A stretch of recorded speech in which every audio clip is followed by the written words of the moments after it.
Welcome to the Galactic Coliseum, folks, where the phrase survival of the fittest takes on a whole new meaning when you're dealing with species that can bench press small moons. Every year, representatives from across the galaxy gather for the Tournament of Strength, which is basically the universe's way of saying let's see who can punch the hardest without accidentally destroying a solar system. Now, if you're wondering where humans fit into this cosmic measuring contest, well, that's adorable. We don't.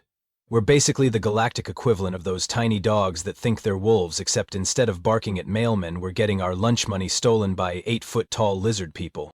Meet Maya Rodriguez, a maintenance worker whose job description apparently includes being the butt of every joke in the known universe.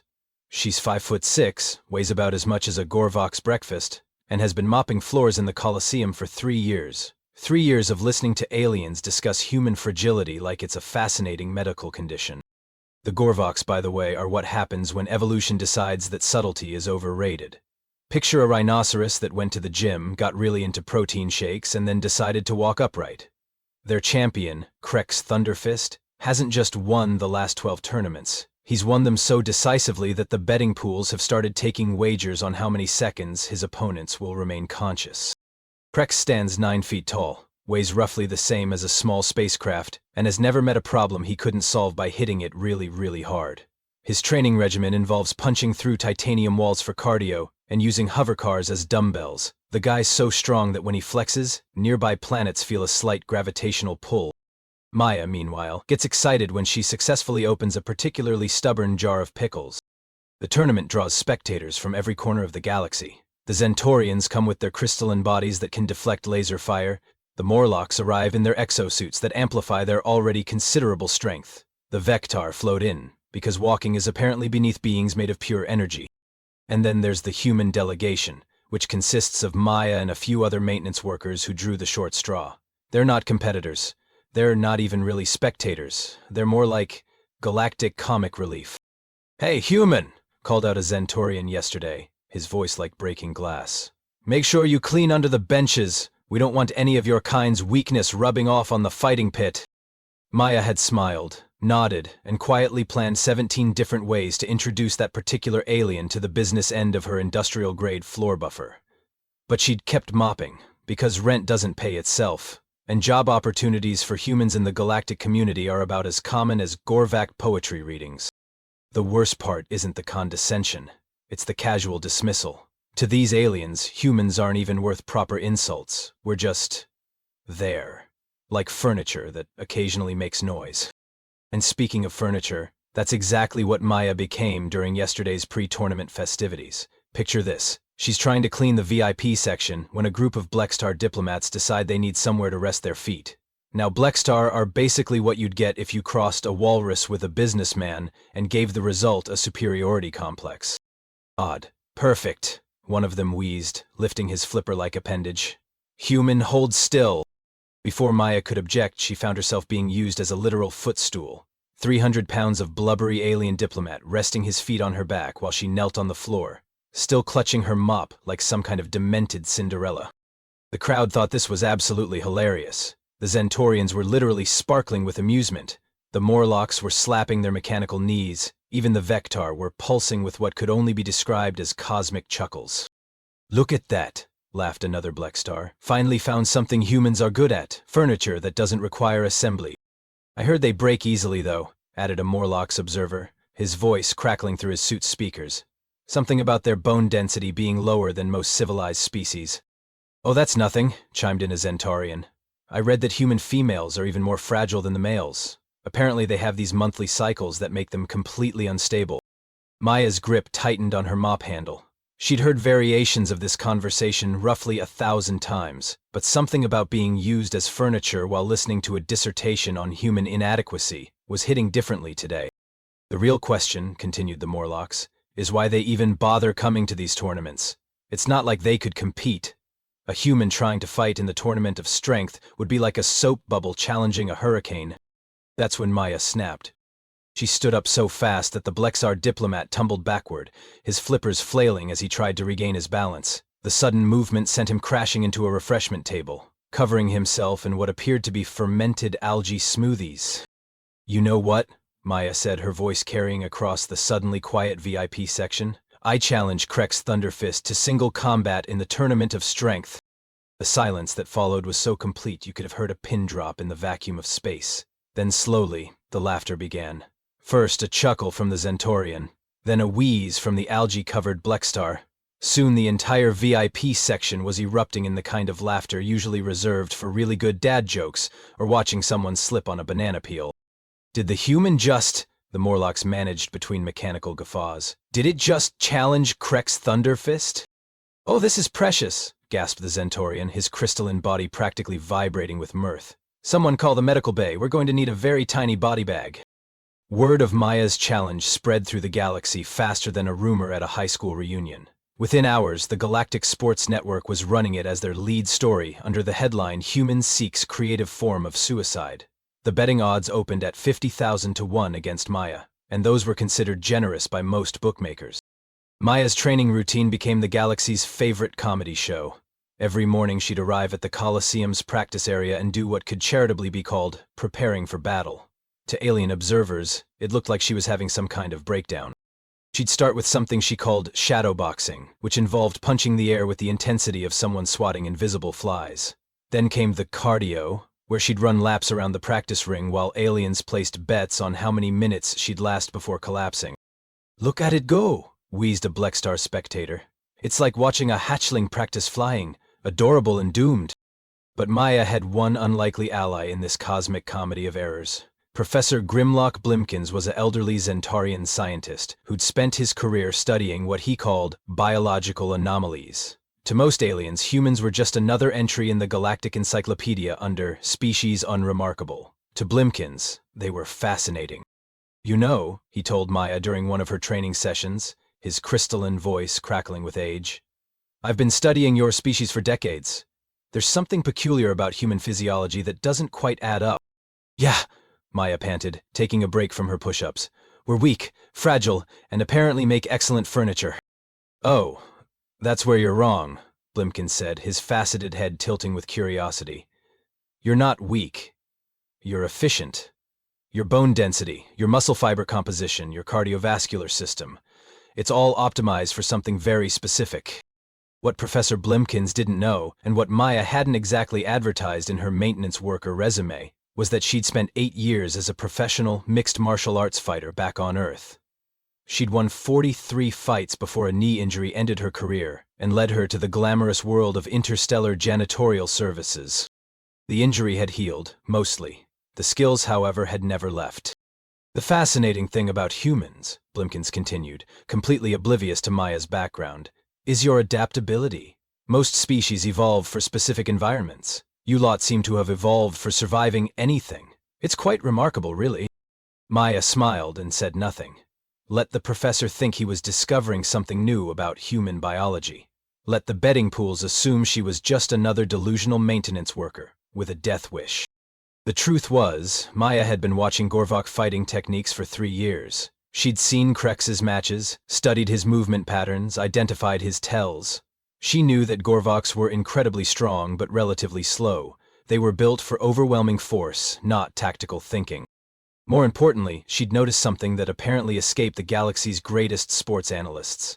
Gorvoks had a specific weak point in their anatomy, a nerve cluster just below their third rib that, when struck correctly, could cause temporary paralysis in their dominant arm. She'd discovered this completely by accident when a Gorvok maintenance supervisor had been harassing her, and she'd shoved him away. Her elbow had caught him in just the right spot, and his entire right side had gone numb for 20 minutes. He'd been too embarrassed to report it, assuming it was some kind of medical episode. "The real question," Blimkins mused, "is whether you actually have a plan or if you're just hoping for a quick death." "Professor," Maya said, wiping sweat from her forehead, "I've been planning this fight for 3 years. I just didn't know it yet." The old scientist's crystalline features arranged themselves into what might have been a smile. "My dear, I think you might just be the most interesting human I've ever met." Meanwhile, ticket sales for the match had broken galactic records. This wasn't just a sporting event anymore, it was a spectacle, a cosmic joke, with a very expensive punchline. The weigh-in ceremony took place in the Colosseum's central arena, with enough pomp and circumstance to make a royal wedding look like a casual Tuesday. The Galactic Sports Network had sent their top commentary team, Xandor the Magnificent, a Vectar whose energy form could somehow still manage to sound condescending, and Brutus Grimjaw, a retired Morlocks champion whose mechanical voice box had been programmed with an unfortunate tendency toward dramatic overstatement. "Ladies, gentlemen, and assorted energy beings," Xandor announced, his voice echoing through the stadium's translation systems. "Welcome to what will undoubtedly be the shortest fight in tournament history." The crowd's roar was deafening. Beings from across the galaxy had gathered to witness what the press had dubbed the Great Squishing. Vendors were selling commemorative t-shirts with slogans like "I watched a human die" and "Krex versus Ketchup Packet." Krex Thunderfist entered first, because apparently, even Cosmic Gladiator matches follow the basic rules of dramatic entrance timing. The Gorvok champion strode onto the platform like a walking natural disaster, his massive frame casting shadows that could eclipse small satellites. He wore his traditional pre-fight garb, a loincloth that could double as a circus tent, and enough ceremonial armor to outfit a small army. The crowd went absolutely wild. Gorvoks in the audience were pounding their chests so hard that seismic sensors 3 sectors away were registering minor earthquakes. The betting terminals were lighting up like Christmas trees as last-minute wagers poured in. "And here comes the challenger," Brutus announced, his mechanical voice dripping with what his programmers had probably intended as dramatic tension, but came across more like a computer having an existential crisis. "Maya Rodriguez, representing the planet Earth and the seemingly boundless optimism of a species that apparently doesn't understand basic physics." Maya walked onto the platform wearing her standard maintenance coveralls, because apparently nobody had thought to provide her with actual fighting gear. She looked like someone who'd gotten lost on the way to fix a broken air conditioning unit and accidentally wandered into a gladiator match. The visual comparison was absolutely ridiculous. Krex stood 9 feet tall and weighed roughly 800 pounds of pure muscle and barely contained violence. Maya looked like she might get blown over by a strong sneeze. When they stood back to back for the traditional size comparison, the crowd burst into laughter so intense that several Blackstar delegates actually started crying tears of joy. "I've seen David and Goliath stories," wheezed one spectator, "but this is more like David versus a black hole." The ceremonial microphone was lowered to Krex's level first. His voice, when it came, sounded like boulders falling down a mountain during an earthquake.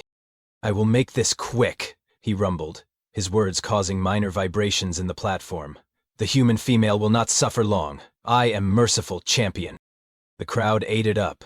Here was their hero showing compassion for the poor deluded little creature who'd somehow found herself in this impossible situation. Then the microphone was lowered to Maya's level. The platform actually had to be adjusted because the audio equipment hadn't been designed with human proportions in mind. "Any last words, human?" Xandor asked, his energy form pulsing with what might have been amusement. Maya looked up at Krex, then out at the crowd of thousands of beings who'd come to watch her die for their entertainment. She took the microphone and spoke in the same deadpan tone she'd used to order coffee that morning. "Yeah, I've got something to say. Krex, buddy, I hope you've got good medical insurance, because about 30 seconds into this fight, you're going to need it." The silence that followed was so complete that you could have heard a pin drop in the vacuum of space. Then, slowly, the laughter began again. But this time, it was different. There was something in Maya's voice, a confidence that didn't quite match her 5'6" frame and maintenance worker coveralls. "Did the human just threaten Krex Thunderfist?" Brutus asked, his mechanical voice climbing several octaves. "I think it did," Xandor replied, his energy form flickering with confusion. "How adorable." But Professor Blimkins, watching from the scientists section, noticed something the commentators missed. Maya's stance had changed. The way she held herself, the way she moved, the calm expression on her face. This wasn't the posture of someone facing certain death. This was the posture of someone who knew exactly what they were doing. "Oh my," he whispered to himself, "this is going to be interesting." The medical team took their positions around the ring. They'd brought equipment specifically designed for cleaning up very small amounts of biological matter. The betting pools closed with final odds of 73,000 to 1 against Maya. Several insurance companies had already drafted press releases expressing their condolences to the human species. "Fighters, return to your corners," announced the referee, a Xentorian whose job was normally ceremonial since most fights ended with one participant unconscious within the first minute. "We'll begin in 60 seconds.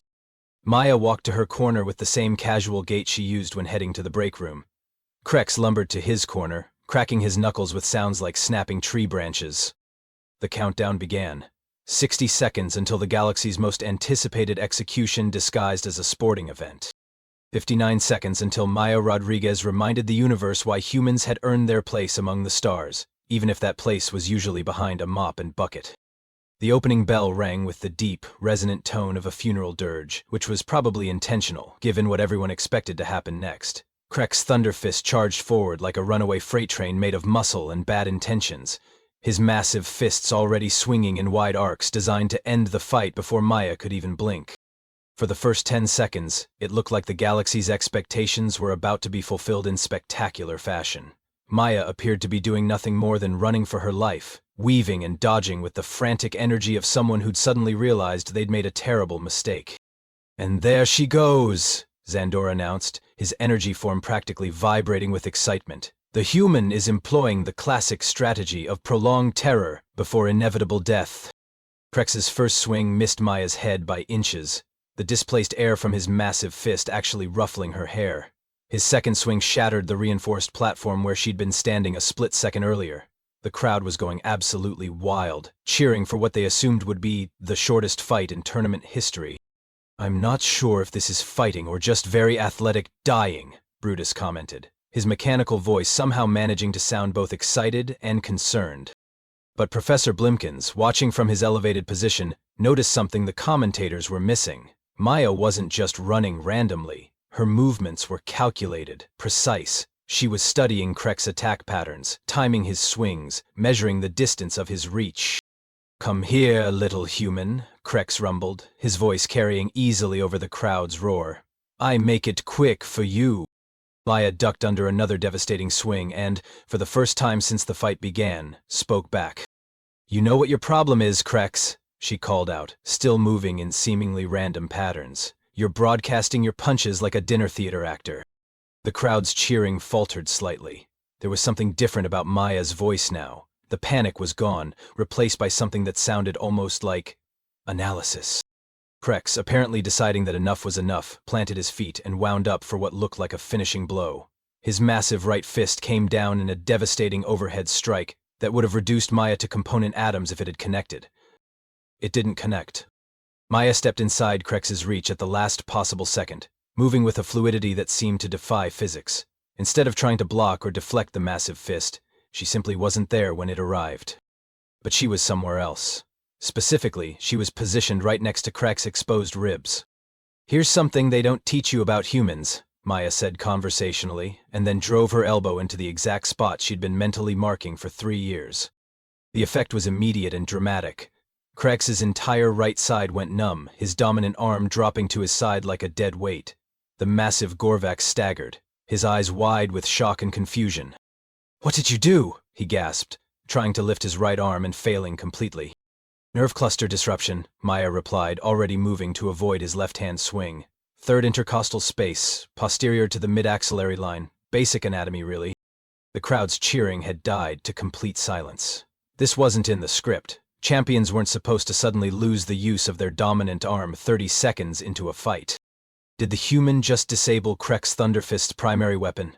Xandor asked, his energy form flickering with confusion.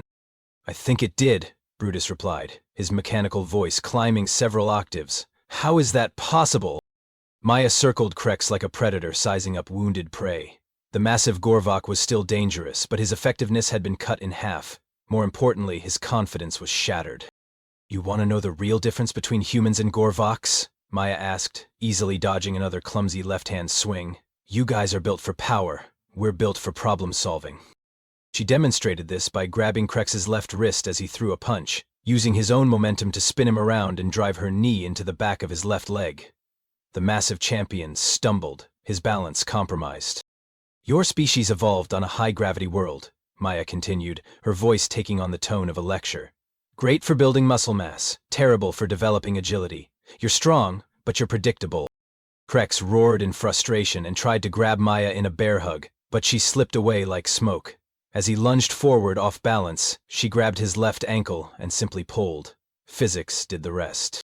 The sound of 900 pounds of Gorvak champion hitting the platform was like a small earthquake. The crowd was completely silent now, watching in stunned disbelief as their unbeatable hero struggled to get back to his feet. The thing about humans, Maya said, positioning herself carefully as Krex tried to rise, is that we don't win fights by being the strongest. We win by being the smartest. She waited until Krex was halfway up, then struck, not with her fist, but with her shin, driving it into another nerve cluster just below his left shoulder blade. His left arm joined his right in temporary paralysis. Krex Thunderfist, 12-time champion of the Tournament of Strength, was now effectively armless. "No," he whispered, staring at his useless limbs. "This cannot be." "Oh, it absolutely can be," Maya replied. "See, while you were busy being unbeatable, I was busy being a janitor. You know what janitors do? We observe, we learn, we figure out how things work." She walked around behind the kneeling champion and placed her hand on his shoulder, not aggressively, almost gently. "And I've been watching you fight for 3 years, Krex. I know exactly how you move, how you think, how you breathe. I know that you always throw your right hook exactly 0.3 seconds after your left feint. I know that you favor your left leg when you're off balance. I know that you have exactly 17 different combinations in your entire fighting repertoire." Maya stepped back and addressed the completely silent crowd. "But most importantly, I know that you've never fought anyone who actually studied you. You've been winning fights through pure intimidation for so long that you forgot fighting is supposed to be about technique." Krex tried to stand, swayed, and fell forward. Maya caught him and helped him down gently. "The paralysis is temporary," she told him. "About 20 minutes, but the fight is over." The referee, a Zentaurian who'd clearly never had to deal with a situation like this, hesitantly approached the platform. I think we have a winner," he announced uncertainly. The crowd erupted. Not in cheers, but in confused shouting. Bets were being disputed, medical teams were rushing onto the platform, commentators were frantically trying to explain what had just happened. Maya stood over the fallen champion, brushing dust off her maintenance coveralls. "You know what the funny thing is?" she said to no one in particular. "I really do need to get back to work. These floors don't mop themselves." The medical bay of the Galactic Coliseum had seen its share of injuries over the years, but nothing quite like this. Krex Thunderfist lay on a reinforced medical table designed for beings of his size, staring at the ceiling with the 1,000-yard stare of someone whose entire worldview had just been demolished with surgical precision. "Temporary paralysis," Dr. Vexthera was explaining to the gathered medical staff, her tentacles waving in what could only be described as professional confusion. "No permanent damage, but both arms are completely non-functional. I've never seen anything like it." "How is that possible?" asked her assistant, a young Zentaurian whose crystalline body was flickering with nervous energy. "He's Krex Thunderfist. He's supposed to be invincible."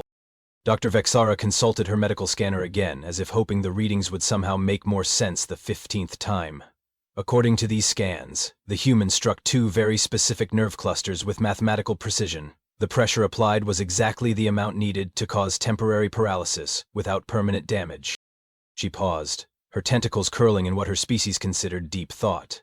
Either this was the luckiest accident in galactic history, or that human knows more about Gorvak anatomy than most Gorvak doctors. Outside the medical bay, the galaxy was having what could charitably be called a collective existential crisis. The Galactic Sports Network had suspended all regular programming to run continuous coverage of what their breathless anchors were calling the incident. Social media platforms across known space were crashing under the weight of posts with hashtags like Human Supremacy, Krex Down, and Maya Rodriguez for President. The betting pools were in chaos. 73,000 to 1 odds meant that the handful of beings who'd bet on Maya had just become the richest entities in the galaxy. Most bookmakers were declaring bankruptcy and fleeing to neutral sectors. But the real story was happening in Interview Bay 7, where Maya sat across from Galactic Sports Network's top reporter, Quantum Jane, whose energy form was practically vibrating with excitement. "So, Maya," Jane began, her voice carrying the kind of breathless enthusiasm usually reserved for discovering new forms of life, "our viewers are dying to know, how did you do it?" Maya looked exactly the same as she had 3 hours ago, except now her maintenance coveralls had a few scuff marks and her hair was slightly messed up. She'd declined the network's offer of makeup and wardrobe assistance, apparently content to conduct the most important interview in recent galactic history, looking like she'd just finished unclogging a drain. "Do what?" Maya asked, her tone suggesting she was genuinely confused by the question. "Defeat Krex Thunderfist," Jane pressed. 12-time champion, undefeated in over 200 matches. You made him look like a complete amateur. Maya shrugged, a gesture that somehow managed to be both casual and profoundly unsettling to anyone who'd watched the fight. I used to be a professional fighter back on Earth. Mixed martial arts. 43 wins, 12 losses. Fought in the heavyweight division for about 8 years, before I blew out my knee. The silence that followed was so complete that you could have heard a pin drop in the vacuum of space. Jane's energy form flickered as she processed this information.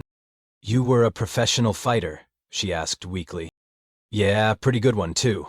Made it to the championship bout twice, won it once. Then I got injured. Couldn't compete anymore. Needed a job. Turns out janitorial work pays okay and the travel benefits are pretty good when you're working for a galactic organization. Jane's form was now flickering so rapidly she looked like a strobe light having a seizure. And nobody knew this? Why would they? It's not like anyone ever asked. You all just assumed I was some random human who'd never been in a fight before. Maya paused, seeming to consider something.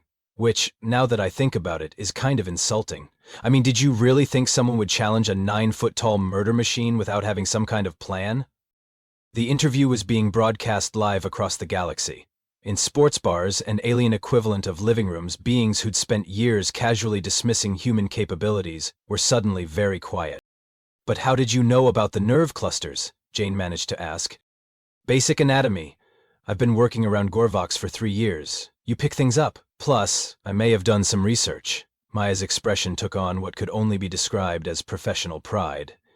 When you're planning to fight someone, you study them. Their strengths, their weaknesses, their patterns. Krex is strong, but he's predictable. He's been winning fights the same way for 12 years. Nobody ever bothered to analyze his technique because nobody ever needed to. She leaned back in her chair, completely relaxed. The thing about humans is, we're really good at figuring out how to beat things that are stronger than us. We've been doing it for our entire evolutionary history. Bears, tigers, each other. We don't win through brute force. We win through planning.